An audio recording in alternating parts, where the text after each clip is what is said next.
I talk.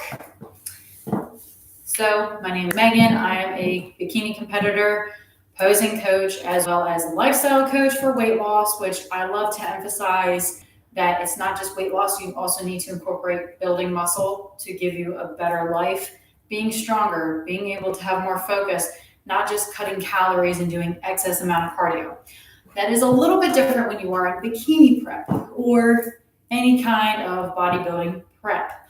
So your training is different, your eating is different. You have to focus a lot more on clean eating. You have to be very specific on training. So depending on what category you are in, you're going to be more focused on those certain muscle areas. For bikini, they like to focus on the glutes and the delts. So you'll see a lot of bikini competitors, once they reach a certain point within their training, they are literally just focusing on glutes, delts, glutes, delts. It's like, you could be training one of the two.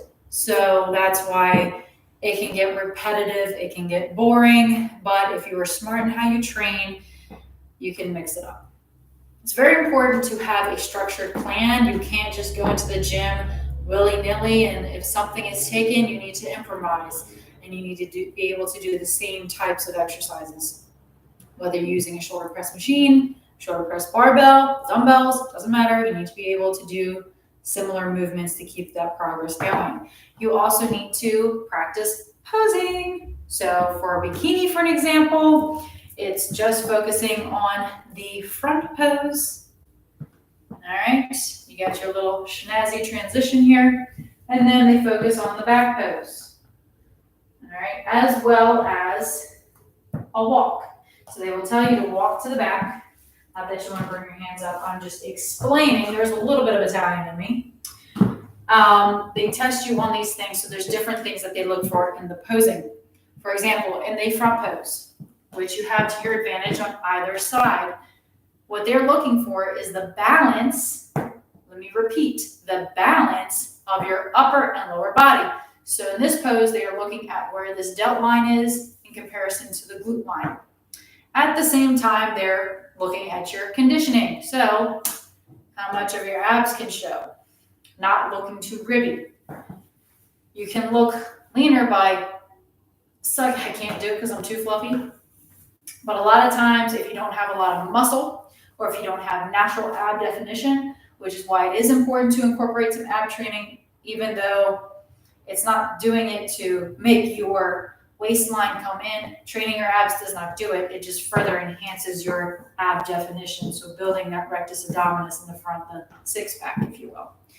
And of course, it's always good to have a strong core, but I cannot stand when people are like, can we just do ab exercises? Like, no, you need to do compounds. That's where most of the work needs to be in, especially if you are new in the gym, and especially if you are a new competitor. Let's say you got ready, you did a body transformation. That is great. You probably still need a year or two of training your body overall with push-pull legs. That is more of an athletic-based type of training split. Bodybuilding type of training split would be chest, triceps, back, biceps, legs, shoulders, arms, legs. Now, with that being listed all out, that is an 8-day split. You want to take adequate rest of those muscle groups based on how sore you are and based on how hard you train. So let's say for bikini, we don't really need to push hard for chest, but we do need to have some, arms, upper body definition, and chest is included in part of your shoulders in that front delt. So when you're here, you are showcasing your front delt. It is important to still work on chest in a different way. So you might be working more on incline chest presses or flies to get that stretch, either coming from low to high, high to low in those movements. So it's still important to incorporate those types of exercises. Still, don't forget about body parts. As well as the rear delt. So in the back pose, depends on what division you are in. For most natural competitions, you are going to move your hair out of the way because they want to see your back definition from here. In NPC, IFBB, there we go. You're going to keep your hair down. because having too muscular of a back can take points away from the bikini look. It is the same for wellness, for natural shows as well as IFBB. Don't mind me while I take a sip. And, okay, so that was a little bit on the posing. Here is a further breakdown on bikini posing. You need to have the right suit. Angel Competition Bikinis is your place to go to. They're really great. They'll get on the phone with you, talk about colors, crystals, connectors, your measurements, which is very important because your measurements are going to change from off-season to in-season. This is also why it is important to take adequate amounts of times to build muscle. You cannot constantly get lean for show and keep muscle. If you reach a certain point where you are maintaining that level and not adding more body fat on in the off season, you might be able to. It's all on individual. This is why having a coach is so important. Taking progress photos is so important. Knowing how to pose is so important. It is so much more than just putting on a glittery heels and suit and walking on stage and posing sexy. You still want to do that, but there's much more to it besides that. So, the conditioning. You need to have a certain amount of conditioning. What's nice about bikini and wellness is it's the entry stages of bodybuilding versus you start to go into figure, which poses like this, or physique. It is much more conditioning to get to that point because they do want to see each muscle popping out. For bikini and wellness, you want to have nice round muscles. No striations, no stringy lines within the muscles. So it does look different. You can tell the difference between a figure competitor and a bikini competitor or wellness competitor. The other thing that I also notice with bikini and wellness, is wellness is not a less lean look of bikini. So women tend to hold more body fat here. It's just how we're designed. Because you hold more body fat here and you start to lean out up here, where you have a little bit of muscle definition, does not mean you stop at that point. You have to get the conditioning down here as well. I'm wearing pants. I'm not going to show you my bare butt, but they want to see the line coming from your glutes. So the glute muscles, they come down to here and attach at the bottom, which is why we're able to flex and extend. That's part of the muscles here to here contracting as we go this way and lengthen as we bring this up. We lengthen in a seated position, raising our leg up. Each muscle has a different responsibility. That's where the quads, if you think about just the range of motion of where the body is moving, the quads are shortening here to bring this up. Your hip flexors are shortening here to bring that up. Your glute and hamstrings are lengthening here, okay? Which is also the reason why if you're someone who sits or stands for a long period of time during the day, talking about a minute, you may have trouble trying to target these areas. So it took me years of targeting my glutes and hams, and I still predominantly train glutes and hams. Still want some definition in the quads, so now I'm slowly adding a little bit more quads because I don't want a straight line from here to here when I lean out like I did at my last show. And you want to be able to focus on that mind-muscle connection. So this is where your training gets a little bit more than just trying an Instagram workout or a workout program from somebody who's just going for a beach look. This division is looking for specific aspects. So nothing too overpowering, not too overpowering glutes, quads, or hamstrings.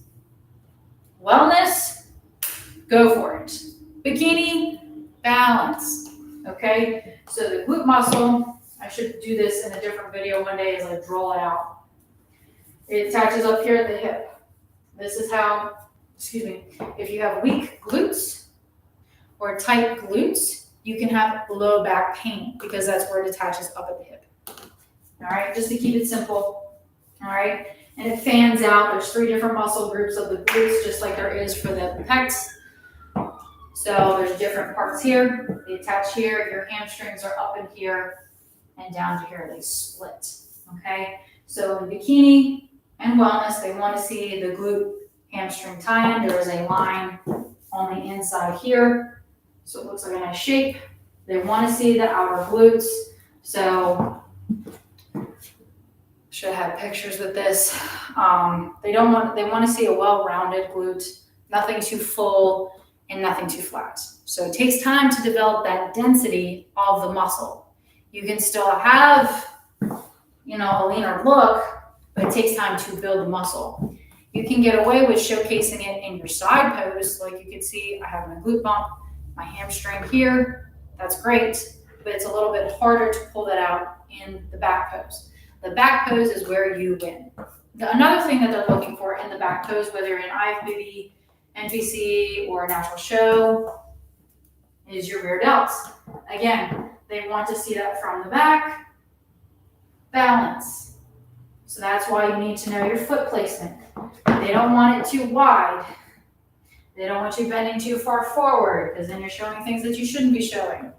So that's why it takes practice and practice of the poses, practice of your training, and having an eye and having somebody else help you, so that you're not somebody who just results to cardio, cardio, cardio.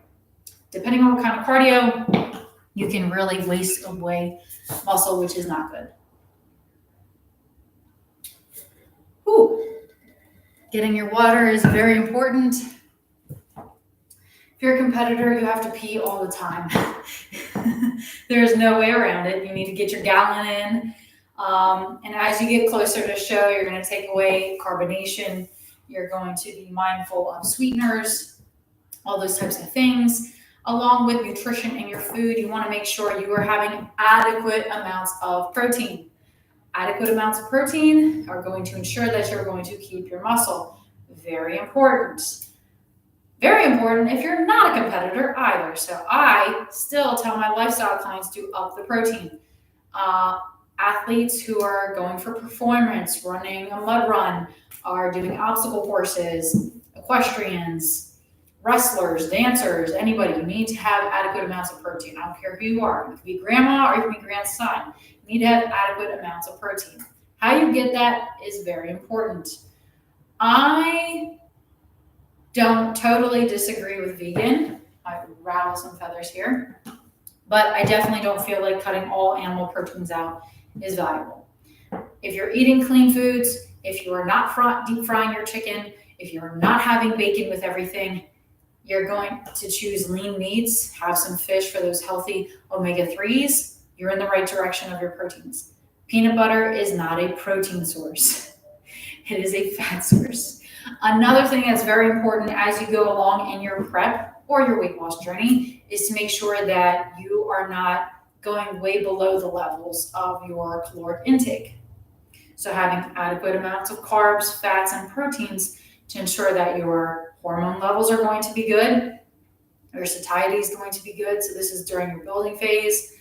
As you get ready for a show, so we're switching gears here from lifestyle, maintaining, and building as a competitor or lifestyle client.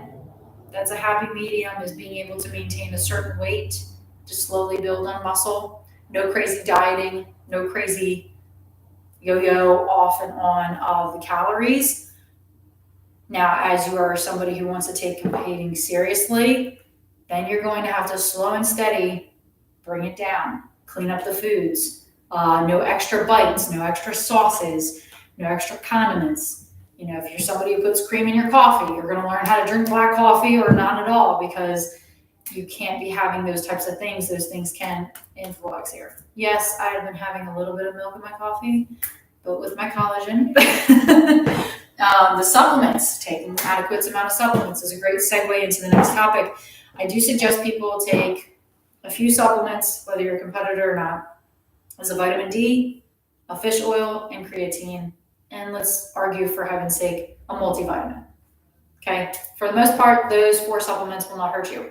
If you're somebody who is a competitor, there are other things that can help you get you to the next level. So something that helps you with recovery is glutamine. So I'll put that in my shake if I'm at edge, I'm not going to protein shake, or I will take a capsule after my workouts, a very intense workout. Sometimes I do 2 workouts a day. I just choose to take it once. I'm not taking it twice. I'm trying to overdo things. The creatine. Women can take 5 grams, 3 grams. Men can go up to like 8 or 10 grams. It just depends on the supplements that you're taking, how big you are, how much water is very important. You need to be consistently drinking that gallon of water a day. So you can't be taking these things and not drinking your water. Doctors will argue about the health of your kidneys. They'll also tell you to go on keto. So as long as you are a healthy person, you have no kidney problems. I'm not a doctor coming on here to claim anything, but for the most part, you are more than healthy to take creatine. I will say this. When I take supplements, get supplements for clients, or suggest supplements for clients, I tell them to go for it's going to slip my mind as I try to say it. NCA? Can't believe that. It's a collagen. It's a website you can check to make sure that the supplements are the supplements that they claim to be. TikTok Live, if you have that name, I've said it in my videos. It is slipped my mind, of course, on the spot, but NCA, I want to say NCA. Not NPC. It's slipping my mind right now, but I'll drop it in the comments down below as I post the YouTube Live. It will come back to me. I'll put it in a comment if I can't remember right away. But you want to make sure that you're actually taking what the supplement says that it is and the appropriate amount. I was just at GNC last month, and this boy told me about the sleep, anabolic sleep. This girl was taking it, and she had to stop taking it because she started to grow facial hair. And I was like, what? There's testosterone in this thing? And he goes, yeah. And I'm like, lo and behold, I looked at it, I was like, oh my God, that's not good. So I threw away what I had. I had only taken a couple at one point, but that's terrible that in the supplements you can't just trust. You need to go through company. Some companies that I trust is Clean Athlete. Clean Athlete is one of those who not drug test, but they do third-party testing to prove what's in their supplements is actually in their supplements. They're very well known for triathlon athletes, cyclists, if you go on their page, swimmers, those types of things. Even some CrossFit. I try to reach out to them for bodybuilding, but maybe one day. So, adequate amount of protein. Typical supplements that everybody could be taking that's very beneficial is your fish oil, vitamin D, your creatine, and a multivitamin. For competitors, we just said glutamine to add as recovery. You can take it post-workout. Not one you have to take every single day, but if you take it post-workout, it will help with your recovery. BCAAs you can also drink during the day. They are broken down branched chain amino acids. There is also companies out there with ECAAs, essential chain amino acids. So that is the whole protein profile within that fruity flavored powder. They say if you're taking adequate amounts of protein that you don't need these things, but also in those powders, they have extra sodium, extra electrolytes. If you're sweating, pushing your body hard, you need to replenish those things for your body. So no harm, no foul, as long as you're drinking plenty of water. We talked about creatine, BCAAs, ECAAs. That some will argue and say that you don't need or do need. I do take them. We talked about creatine. There's also dandelion root. Dandelion root is a natural diuretic. They do have these in capsules. There's also yohimbine, which naturally increases your own testosterone. Ashwagandha, which also does the same and also helps you relax. So it's very good to take in the evening time. If you can't help it and you take these things all at one time, we can take them all together. So those are all of those things. For protein powders, I will say this, it's not third-party tested, but Orgain is a very good company with organic protein powder. I am someone who has to have plant-based protein powder, even though I'm not saying I'm vegan.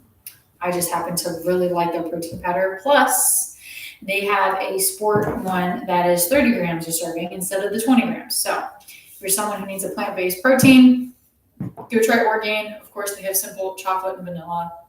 Excuse me. I have learned very recently, get some sugar-free coconut flavoring, banana, some oats. You're good to go. It tastes so good. It tastes like chocolatey, coconutty. Oh, so good. So as you get closer to show, you may or may not cut those out. Sometimes they cause extra bloating just because of all the flavorings. And that's why people on lifestyle, if they take a protein powder and they say they feel like crap, it's probably something else within that protein powder. You might want to try whey protein, casein protein. Casein protein is slow digesting. You can take that at night, or you can choose to do a plant-based protein. One other reason why I like Orgain is because it's a combination of proteins. So if you do choose a vegan protein, you want to choose one that has more than just soy protein, more than just pumpkin seed. I like Orgain because they don't have soy, so there's been discrepancies about soy. We don't need to get into them, but when I did work with WIC, the discrepancy was, I don't want my little boy to have soy milk. He's going to turn into a girl. He would have to drink so much soy milk that he might feel something different, but it takes so much. So there's been thoughts on that as well. Excuse me. But if you have any questions, I'd be more than happy to answer.